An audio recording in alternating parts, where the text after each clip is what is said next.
Adik-adik yang baik, selamat berjumpa. Kali ini kita akan membahas tema belajar efektif di masa pandemi. Mari kita mulai dengan pertanyaan, apa itu belajar? Menurut Kamus Besar Bahasa Indonesia, belajar adalah sebuah usaha untuk pertama, mendapatkan ilmu atau pengetahuan. Kedua, untuk berlatih. Dan yang ketiga, merupakan sebuah usaha untuk merubah perilaku atau tingkah laku. Biasanya, perilaku atau tingkah laku berubah sesudah berjumpa dengan pengalaman-pengalaman tertentu. Pada bagian awal kita sudah lihat tema kita belajar efektif di masa pandemi. Tadi kita sudah pahami belajar adalah sebuah usaha untuk menambah ilmu atau pengetahuan, untuk berlatih, dan untuk mengubah tingkah laku atau perilaku. Maka pertanyaan yang menyusul, apa arti efektif dalam hubungan dengan usaha ini? Menurut Kamus Besar Bahasa Indonesia, efektif berarti membawa hasil, mempunyai efek, dan berdaya guna. Nah, kalau dihubungkan dengan belajar, maka belajar yang efektif berarti usaha untuk menambah pengetahuan atau ilmu, usaha berlatih, usaha mengubah perilaku atau tingkah laku yang membuahkan hasil atau mendatangkan efek atau berdaya guna. Kita sudah paham tentang belajar efektif. Baiknya sekarang sebelum kita lebih jauh lagi, kita melihat sedikit tentang arti belajar menurut Ki Hajar Dewantara. Siapa itu Ki Hajar Dewantara? Ki Hajar Dewantara adalah Bapak Pendidikan Indonesia. Nah, penasaran bukan? Jika penasaran, mari kita cari dari macam-macam sumber literasi untuk mengenal lebih jauh siapa Ki Hajar Dewantara. Nah, menurut Ki Hajar Dewantara, belajar itu tujuannya untuk memerdekakan. Kalau kita mengerti apa arti merdeka, merdeka itu selalu berarti bebas dari dan bebas untuk. Menurut Ki Hajar Dewantara, jika seseorang itu belajar, dia akan memperoleh kekuatan, dia akan memperoleh power untuk bebas dari perhambaan, bebas dari penjajahan, bebas dari kekangan, bebas dari ketidaktahuan. Tapi lebih dari itu, menurut Ki Hajar Dewantara, seseorang yang belajar itu punya kemampuan untuk bebas melakukan sesuatu atau bebas melakukan hal-hal yang diinginkan atau diharapkan sesuai dengan cita-cita. Menurut Ki Hajar Dewantara, sejatinya belajar sebagai sebuah usaha itu adalah proses untuk mengasah 3 daya jiwa, atau menurut Ki Hajar Dewantara disebut tridaya jiwa, yaitu cipta, karya, dan karsa. Nah, sekarang kita akan mencari pemahaman atau kita akan mendalami apa yang dimaksudkan dengan cipta, karya, dan karsa menurut Ki Hajar Dewantara. Daya jiwa yang pertama menurut Ki Hajar Dewantara adalah cipta. Cipta merupakan kemampuan untuk mengadakan sesuatu yang baru. Dalam bahasa modern disebut kreatif. Kreatif dari bahasa Inggris to create berarti menciptakan sesuatu. Maka jangan heran ada banyak sekali orang-orang yang kreatif di masa lampau, bahkan sekarang di masa modern, yang menemukan hal-hal yang baru. Yang beberapa di antara mereka tidak pernah mengalami pendidikan, tetapi mereka selalu suka belajar, selalu berusaha untuk mendapatkan ilmu, selalu berusaha untuk mengembangkan diri. Daya jiwa yang kedua, karya. Apa itu karya? Karya adalah kemampuan untuk menjadikan sesuatu yang baru sesuai dengan karakteristik kita, atau kemampuan untuk membuat sesuatu sebagai hasil sendiri. Dalam bahasa sekarang, kita kenal dengan sifat inovatif. Inovatif berarti kita membuat sesuatu itu baru dan kemudian sesuai dengan karakteristik kita sebagai pembuatnya. Di masa modern sekarang, banyak sekali orang-orang yang inovatif, yang selalu dengan daya nalarnya, dengan kemampuan belajarnya, menghadirkan hal-hal yang baru. Kita bisa menikmati banyak fasilitas sekarang, karena ada banyak orang-orang yang inovatif, yang tidak pernah berhenti untuk berkarya. Daya jiwa yang ketiga, karsa. Karsa adalah kemampuan untuk membuat tekad atau membuat niat. Menurut Ki Hajar Dewantara, orang yang belajar itu selalu punya tekad yang kuat. Ini berhubungan dengan visi di masa depan. Semua orang yang belajar selalu punya kemampuan untuk melihat ke depan, tidak berorientasi pada masa lampau, tidak berorientasi pada hari ini, tetapi dengan pengalaman di masa lampau dan pengalaman hari ini, dia melihat ke depan. Dia mewujudkan niatnya untuk hari-hari yang akan datang. Itu tridaya jiwa menurut Ki Hajar Dewantara.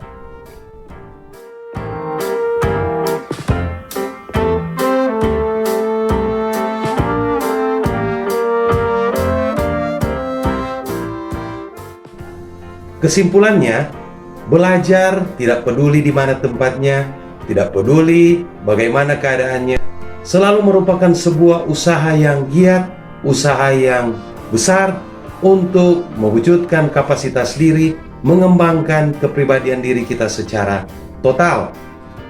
Dengan memiliki kapasitas, berarti kita mempunyai kemampuan, kita mempunyai bekal, dan kita mempunyai modal untuk bersaing di masa yang akan datang. Orang yang tidak memiliki bekal, orang yang tidak memiliki kemampuan, pasti akan tersingkir dalam persaingan di masa yang akan datang. Kalau begitu, meskipun masa pandemi, kita tidak boleh menyerah untuk belajar. Kita harus dengan penuh semangat belajar, mencari rupa-rupa cara yang sesuai, agar supaya kesempatan belajar kita di masa pandemi ini boleh kita lewati dengan bermakna. Tanpa belajar, kita membuang waktu. Tanpa belajar, kita menyia-nyiakan masa depan kita. Nah, adik-adik yang baik, pada kesempatan ini saya akan membagikan beberapa tips yang kiranya relevan untuk pembelajaran kita di saat pandemi. Ingat, meskipun pandemi, kita harus belajar. Berikut ini beberapa tips yang dapat kita praktekkan dalam kegiatan belajar kita sehari-hari.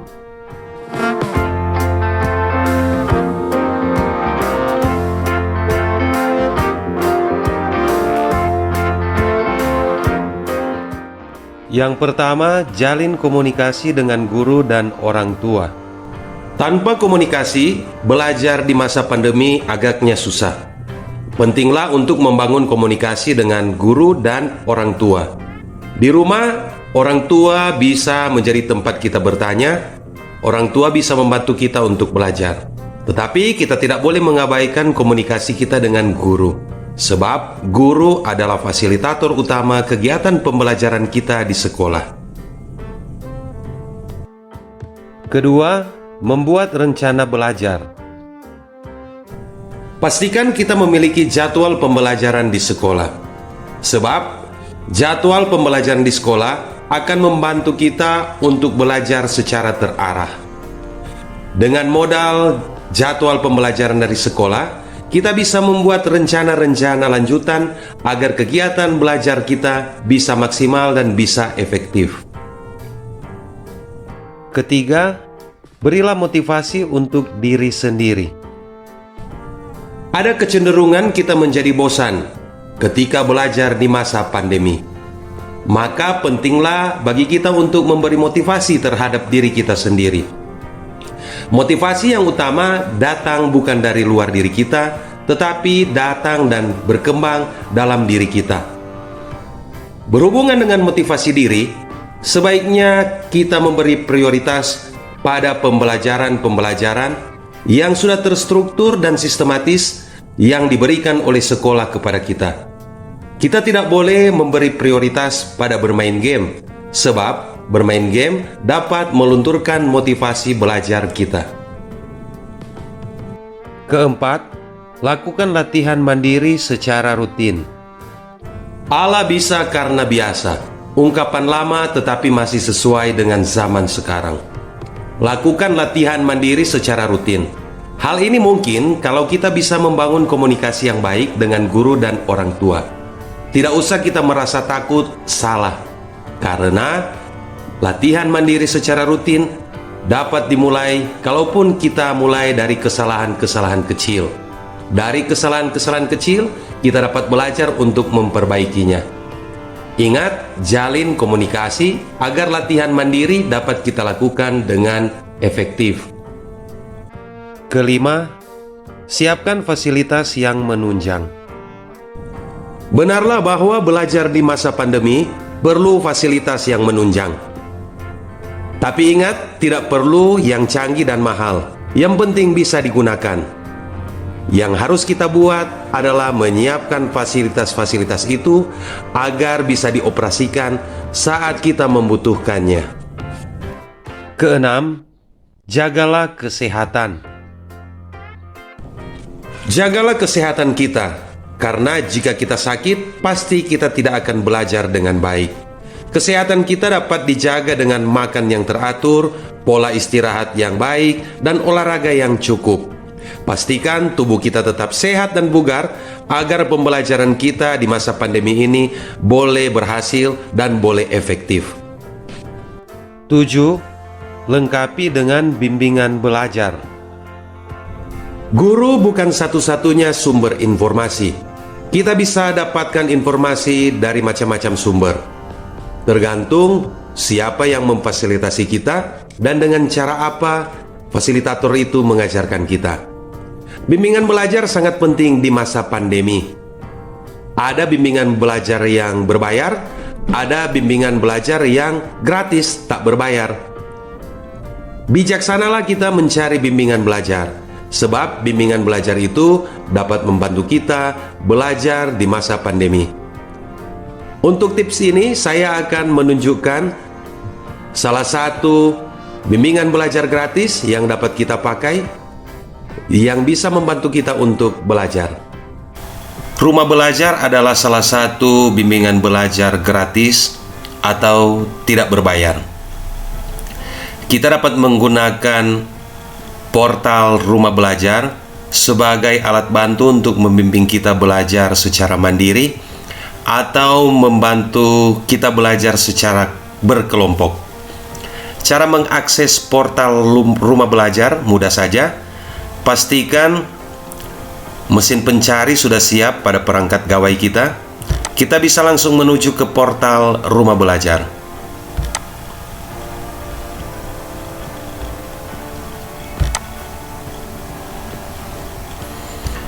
Portal Rumah Belajar menyediakan beberapa fitur yang bermanfaat untuk kegiatan belajar kita.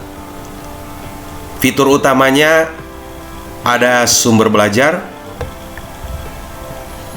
kelas maya, laboratorium maya, dan bank soal. Terdapat juga video-video testimoni yang menceritakan manfaat penggunaan portal Rumah Belajar dalam kegiatan belajar. Di sini tertera sumber belajar lainnya. Ada radio edukasi, ada TV edukasi, suara edukasi, dan beberapa bimbingan belajar gratis yang sudah disiapkan oleh pemerintah bagi peserta didik yang mau dengan aktif ingin belajar. Mari sekarang kita coba salah satu fitur yang terdapat dalam portal Rumah Belajar ini. Kita bisa langsung masuk pada sumber belajar. Nah, di sini tersedia banyak sekali video-video pembelajaran yang bisa mendukung kita belajar dari rumah, atau bisa membantu kita, membimbing kita belajar di sekolah jika sudah ada pembelajaran tatap muka terbatas. Ada konten audio juga untuk pembelajaran. Kita tinggal memilih video atau audio yang sesuai dengan kebutuhan belajar kita. Ternyata ada juga bimbingan belajar gratis, kan? Mari kita manfaatkan fasilitas yang ada ini untuk pengembangan diri kita, terlebih untuk bimbingan belajar kita di masa pandemi ini. Silakan mencoba. Kedelapan, tidak perlu merasa terbebani. Mengangkat beban pasti menguras energi kita. Demikian juga dalam kegiatan belajar. Jika kita merasa terbebani, sudah pasti energi kita akan terkuras dan kita akan cepat tergoda untuk berhenti belajar. Jadikan kegiatan belajar sebagai sebuah tantangan dan bukan sebagai sebuah beban. Kesembilan, membuat catatan pengingat. Kita bebas menuliskan semua hal yang perlu kita ingat dalam catatan pengingat. Tentunya hal-hal yang menjadi prioritas kita. Contohnya, deadline pengumpulan tugas atau proyek yang harus kita kerjakan. Catatan pengingat juga dapat berisi jadwal pelajaran atau jadwal kegiatan harian yang kita lakukan di rumah atau di sekolah jika ada pembelajaran tatap muka terbatas. Demikian perjumpaan kita dalam materi ini. Semoga materi ini boleh membawa manfaat untuk kita belajar dari rumah kita masing-masing dan dari mana saja kita berada. Tetap jaga semangat kita untuk belajar demi masa depan yang gemilang.